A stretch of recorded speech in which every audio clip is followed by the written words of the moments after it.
Jesus diz assim: eu sou o caminho, e a verdade, e a vida.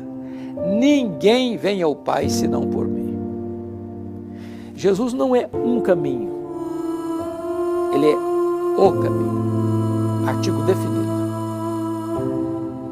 E ele está dizendo que só ele leva alguém a Deus.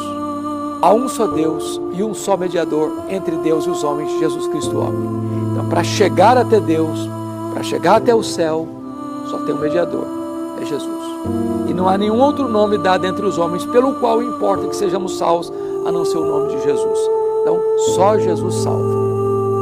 Então, não é verdade que todo caminho leva a Deus. Não é verdade que toda religião é boa.